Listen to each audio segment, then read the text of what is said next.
The Venomoth line has been sorely overlooked by Game Freak, so let's spend the time this run to give it the attention it deserves. Now this run has been waiting to be voiced for quite some time. I've been hesitant to upload it because I really would appreciate it if we didn't reference other creators' jokes about Venomoth in the comments. It's not our place here to use other people's content, and it would be incredibly disrespectful to other creators and to myself if we reference it in the comments. Anyway, we'll turn our attention back to Venomoth, and my goodness it needs it. Because did you know that if you don't count remakes, it's been a full 22 years between releases where you were able to catch the Venonat line before the League. Those games being Pokemon Crystal and Pokemon Scarlet and Violet, so my goodness this Pokemon needs some love. So now we'll start off by looking at our stats. We are level 5 with 21 HP, we're holding a berry and our moves are Tackle, Disable and Foresight. We've got 11 in attack, 10 in defense, 9 in special attack, 11 in special defense and 9 in speed.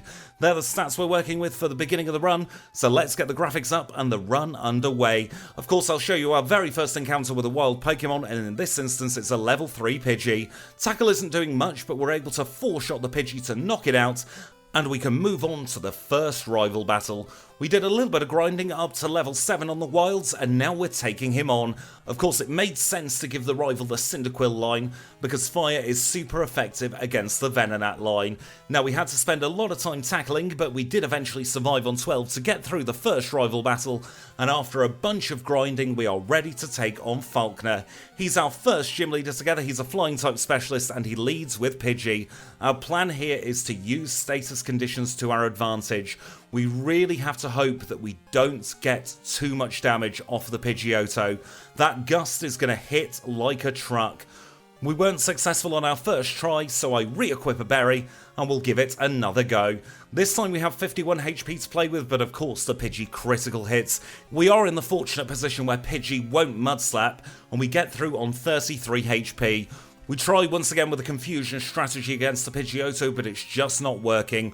We go to disable and disable Gust, but that presents a problem of its own. We're now getting our accuracy lowered, and we got very lucky to get through there in a time of 10 minutes and 39 seconds and just one reset.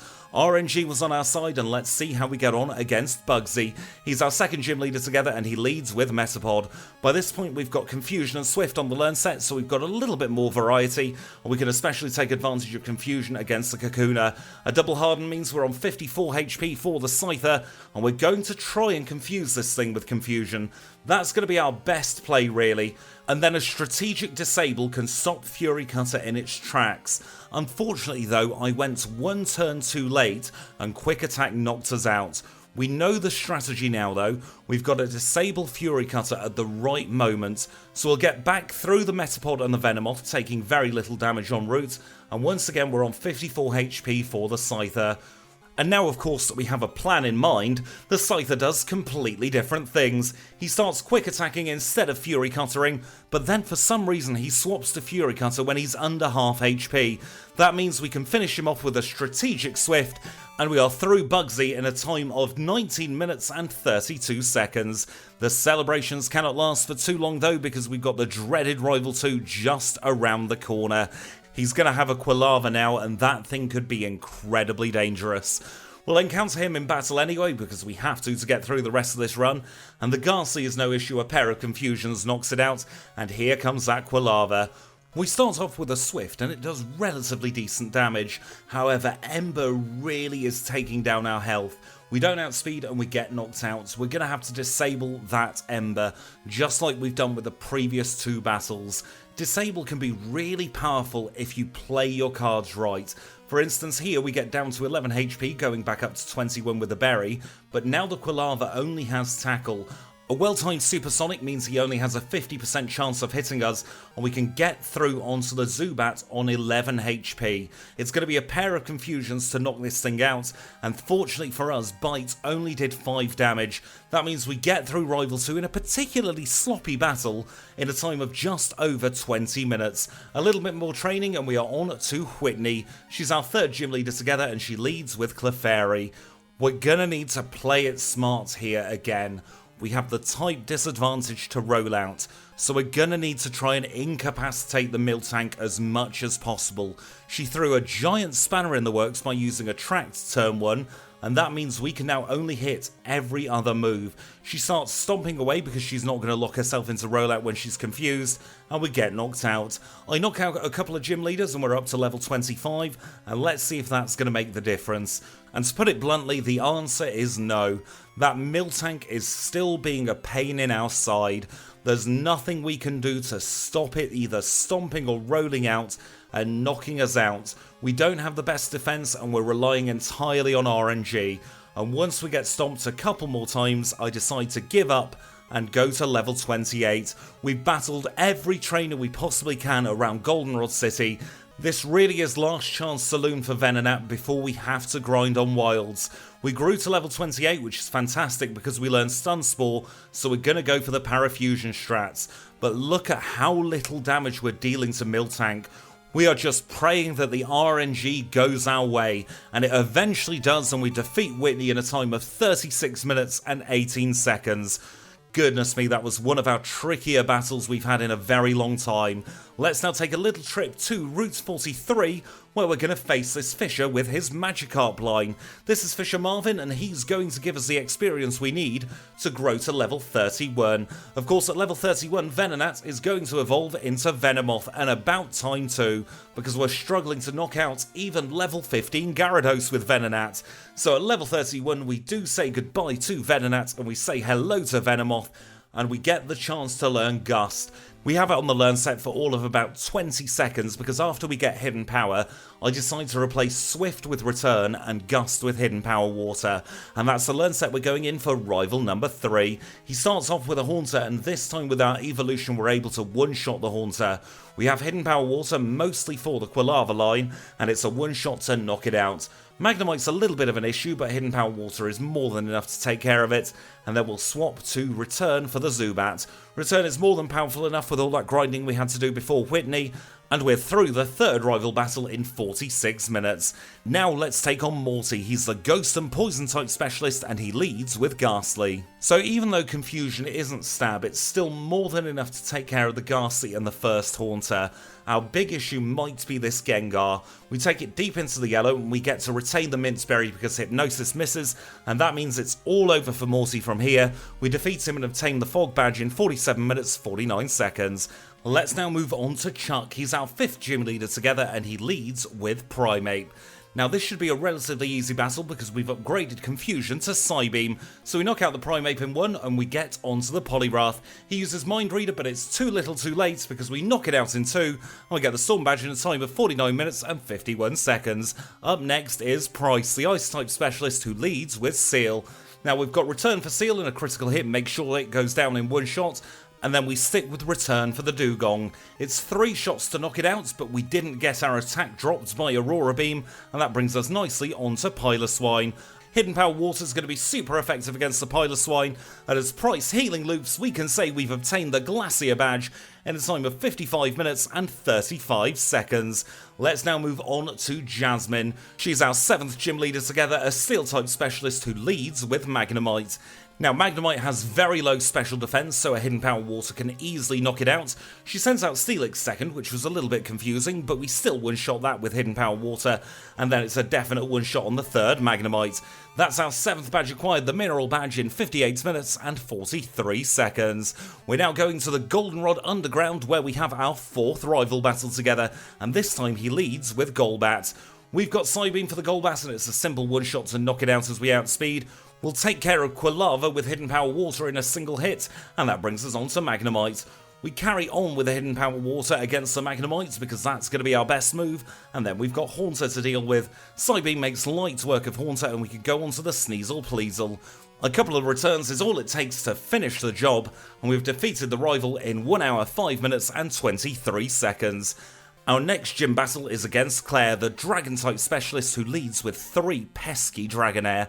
We critical hit Return on Dragonair number 1 to make sure that goes down, and then the Pink Bow is enough to make sure we one-shot Dragonair number 2 as well. Unfortunately though, we low roll against Dragonair number 3 and we get paralysed. In a weird stroke of fortune though, that didn't matter.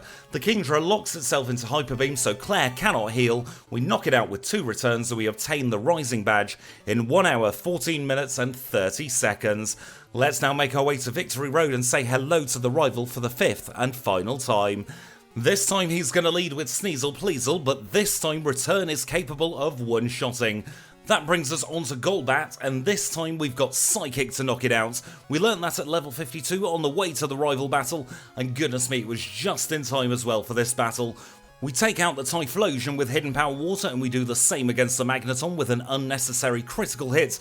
We swap back to Return for the Haunter, and the last Pokemon is Kadabra. We use Return against the Kadabra because that's the best move we have, and for the last time we have defeated the rival in this run, and we get into the Pokemon League in a time of 1 hour, 19 minutes and 50 seconds.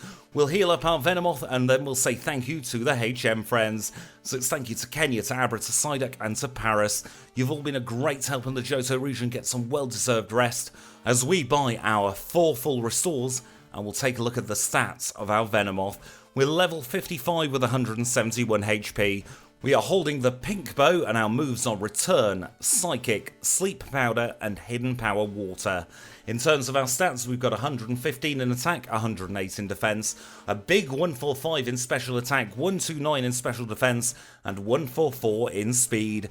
These, of course, are the out of battle stats. We'll get a big buff in the battle, and we'll see that against Will. He's our first league member, and he leads with Xatu.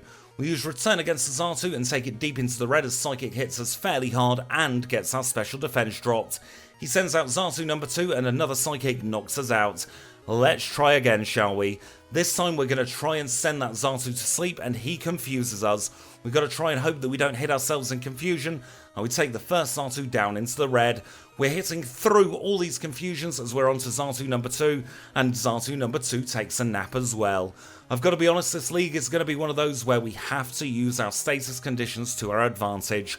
We're through the 2 most dangerous Pokemon, and here comes Jinx. Jinx has paper thin defenses, so a single Return knocks it out, and the next Pokemon is Exeggutor.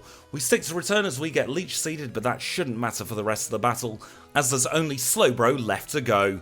We get into a little bit of a standoff with this Slowbro as it keeps swearing at us, and that of course means that we are losing health to Leech Seed and he's gaining more and more health. A lucky crit goes and saves the day after a super effective Psychic though, and we are through Will in a time of 1 hour, 21 minutes and 51 seconds. Up next is Koga, the Poison type specialist who leads with Ariados.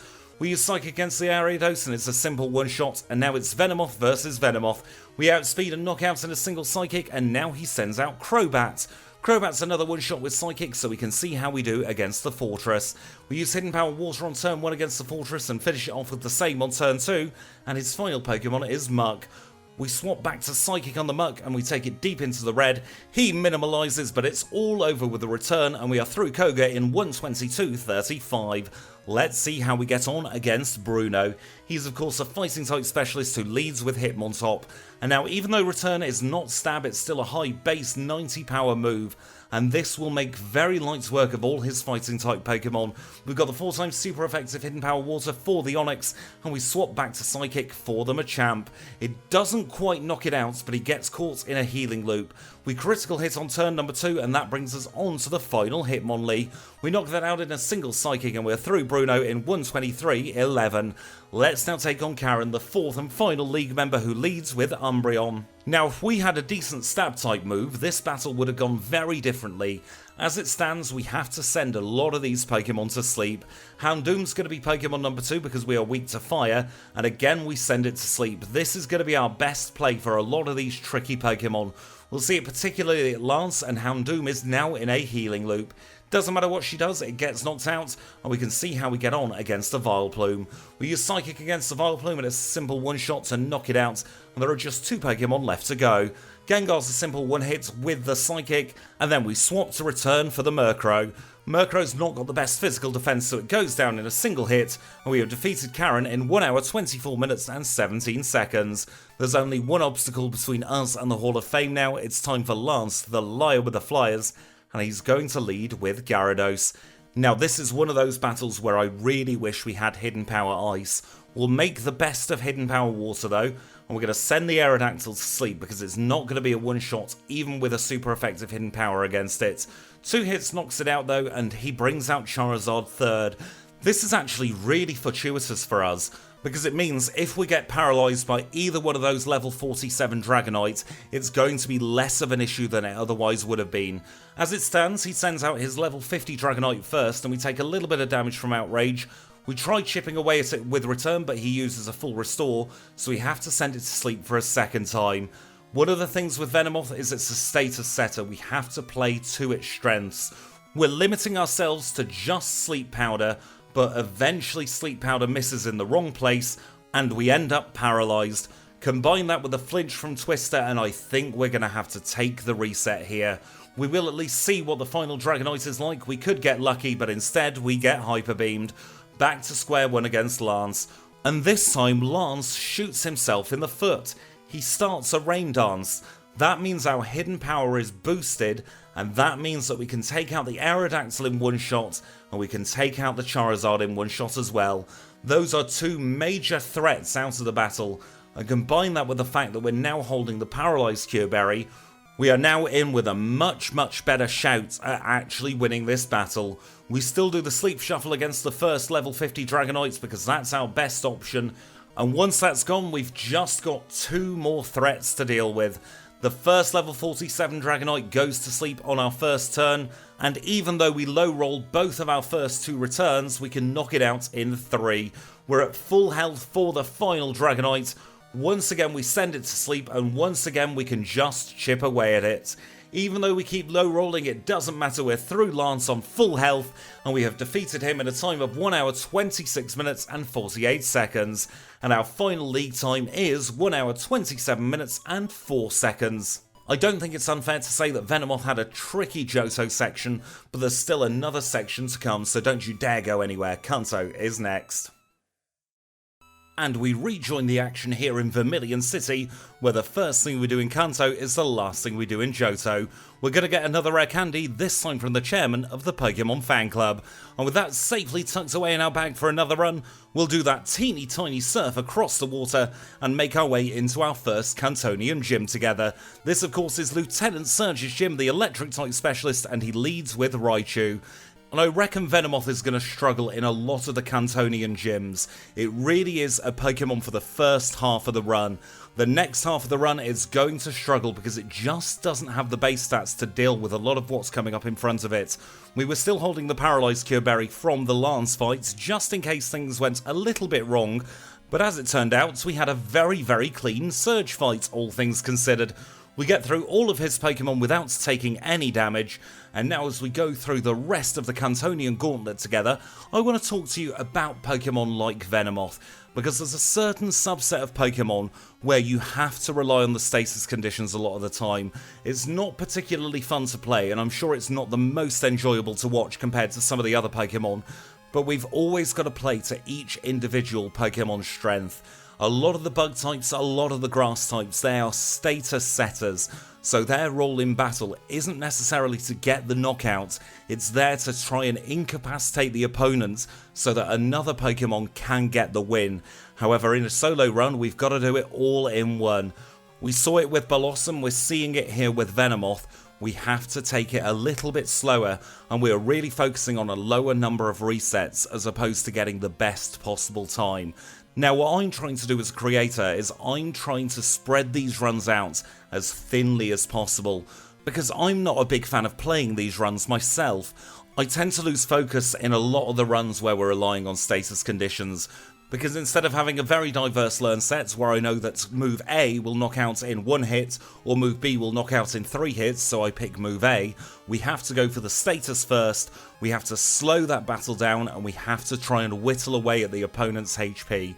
Now we're very fortunate with Venomoth to have Psychic and Sludge Bomb on the learn set, and both of those are very powerful moves.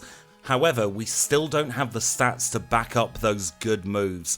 In physical attack, the only attack type where we get stab, we've only got 65, so a stab Sludge Bomb, which is base 90 power, is only super effective against the grass type in this generation, and it's not hitting particularly hard. Combine that with our 90 in special attack, but we don't get stabbed for psychic, and both of those moves are held back from where they could have been if they were on a better Pokemon. But I really hope that it's showing in these videos. I'm trying my best to make the most of what we've got. I'm trying to make these runs as interesting as possible. I'm trying to build the drama in places, the excitement in other places, and hopefully between us, we'll get through some of these less well-equipped Pokemon together and give them a deserving place on the leaderboard, because that's what the aim of this series has always been about. Since the very beginning of the channel back in August 2022, the aim has been to give every single fully evolved Pokemon a slot on the leaderboard. This is run number 79, and we've only got, in fact, 60 more runs to come after this on the main leaderboard. And then we'll be done with the main leaderboard, but in the interim we're going to be starting off the Little Cup, which is the unevolved Pokemon. We're going to be doing In the Middle for all the middle stage evolutions, and we're going to be doing From the Start for all those fully evolved. So in total we've got 350 runtimes to fit on a giant leaderboard, but that's enough talking about the future. Let's shift our focus back to the Venomoth run. We get Uno reversed by Blue, and his mirror move Sleep Powder sends us to sleep while Pidgeot stays awake. That isn't the greatest start to the Blue fight, as we're already down to 79 HP, and another mirror move means we take a reset. This time we're holding the leftovers, and this time we send the Pidgey to sleep straight away. A critical hit Sludge Bomb knocks it out, and we can use Hidden Power Water for 4 times damage against the Rhydon. The third Pokemon is the Arcanine, and we decide to send it to sleep. That really is going to be the best play. It makes it less threatening than anything else, and 2 Sludge Bombs can finish it off. The next Pokemon out is Alakazam. We outspeed the Alakazam. In fact, we'd outspeed all of Red's Pokemon at this point and knock it out in 1 Sludge Bomb. We send it to sleep to try and get him to waste one of his full restores, and we critical hit Sludge Bomb to knock it out in 1. He's only got Executor left, and that's going to be a simple one-shot with a Sludge Bomb to get through Blue in a time of 1 hour 44 minutes and 14 seconds. And with that, there's only one obstacle between us and the final leaderboard time. It is of course Red, the final battle of the run, and he leads with Pikachu. We get off to a bit of a false start because I misclick on Sleep Powder, so we take a very quick reset and try again. Misclicks don't count towards the reset counter because sometimes they happen, and it's no fault of the Pokemon. Sludge Bomb is a simple one-shot on the Pikachu, and he sends out Snorlax second. That was very, very confusing to me, so we send it to sleep and then we start trying to chip away with Sludge Bomb. Snore critical hits, however, and does a phenomenal amount of damage. The leftovers mean we are passively regaining health at the end of every turn, and we're just about back into the green as the Venusaur comes out. We use Psychic against the Venusaur, but it's not looking like a reliable 2-shot. We have no choice but to try and send this thing to sleep and stall for health. And of course, the one time we don't want to critical hit is the one time we crit and we knock out the Venusaur. That means we're on relatively low health for the Charizard, Sleep Powder misses, and we take our first reset at Red. We grow to level 70 and we try again. Let's see how we get on this time. Sludge Bomb we know is a one-shot on the Pikachu, so that is irrelevant. We're onto the Snorlax now and we send it to sleep like we did last time, and hopefully this time Snore won't critical hit. We know we can tank enough Snores to knock out the Snorlax, it's just a matter of how much health we have at the end of the Snorlax. A nice critical hit means we're at 163 HP for the Venusaur this time, and now that we've got those 2 rare candies, a critical hit Psychic knocks it out in 1. This time our Sleep Powder hits and we're able to chip away at the Charizard. It's going to be 3 shots with Sludge Bomb to knock it out, so we just need it to stay asleep, which is exactly what happens, and we get to say hello to the Espeon. Espeon is particularly dangerous because it has Stab Psychic, so we send it to sleep, and then we get to Sludge Bombing. We've got 1 Sludge Bomb PP left for the Blastoise, however Psychic should be just as good against it. We'll use our final Sludge Bomb to take off about a quarter HP, and then we'll swap to Psychic. It's 2 more shots to victory as the Blastoise wakes up too little too late, and we are through Red in a time of 1 hour 48 minutes and 18 seconds. That was a very tricky run, not only to play but to voice over as well. I think we did very well, all things considered, and we get a well-deserved 46th place on the leaderboard. And in fact, that's the exact same placement as the last run we did together. Fancy that, that doesn't happen too often. That placement does push Ampharos into the page 3 drop zone, and Ninetales is now heading up page 3 with a 149.29. Of course, at the bottom of page 3 in 78th place is Paw Shuckle, and there's still no change to the first page. We have Girafarig in first, Scyther in second, and Lapras in third. But with that, for another run, we are done. In the next run, we have Pidgeot coming up, so if you want to see if that will challenge for a place on the front page of the leaderboard, then please do subscribe. If you have enjoyed this run, then please do remember to click the like button. If you've got any feedback at all, please leave it in the comments down below. And until next time, I'll say thank you all so much for watching. It's been a pleasure as always, and I'll see you all very, very soon.